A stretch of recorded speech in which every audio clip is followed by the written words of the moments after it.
how can leaders like you build a culture of being a learning organization?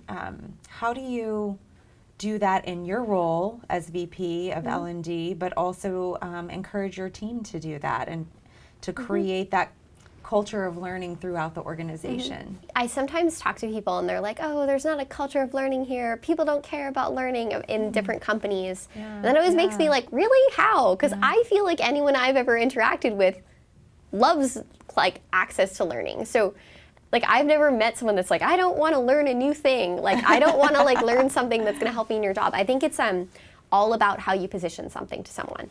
So if something feels like you're forcing it and it's not immediately relevant to a person's need, they're not going to be interested in it. Like I wouldn't be interested in something if someone didn't connect it to a need that I had, and people in organizations are just the same. So I think that like it's like one of those like sort of people are similar, like people are the same. But I think one of the important things that we do is just think about like what people actually need, hear from them, and go from there. Like that's how we build things. And I think a lot of times if you're new in an organization too, you might hear a need from someone and you're like, okay, they actually don't need that. Like they need something else. Cool, got it.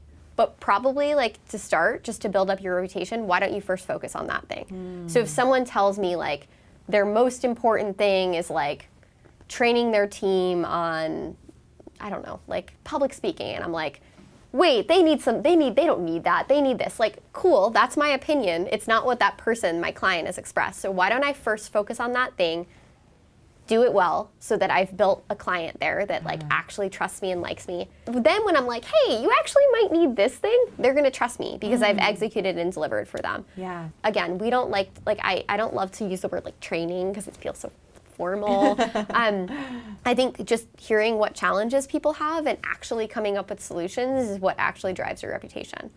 So if I hear something's like a problem and I say like, yeah, cool, so that's, yeah, I hear you, that's not helpful to people. Like they want to feel like they're heard and that there's some path, which is why I think that we've done a good job, at least at Time Inc. with my team. We're really good about having options. So we have like online options for something simpler. We have programs, we have coaching opportunities. Like we've built different kind of experiences of like a 360 feedback tool. So I like to always think of it, okay, like what's something I can offer people just to feel like there's like some proactivity here and that there's a path forward.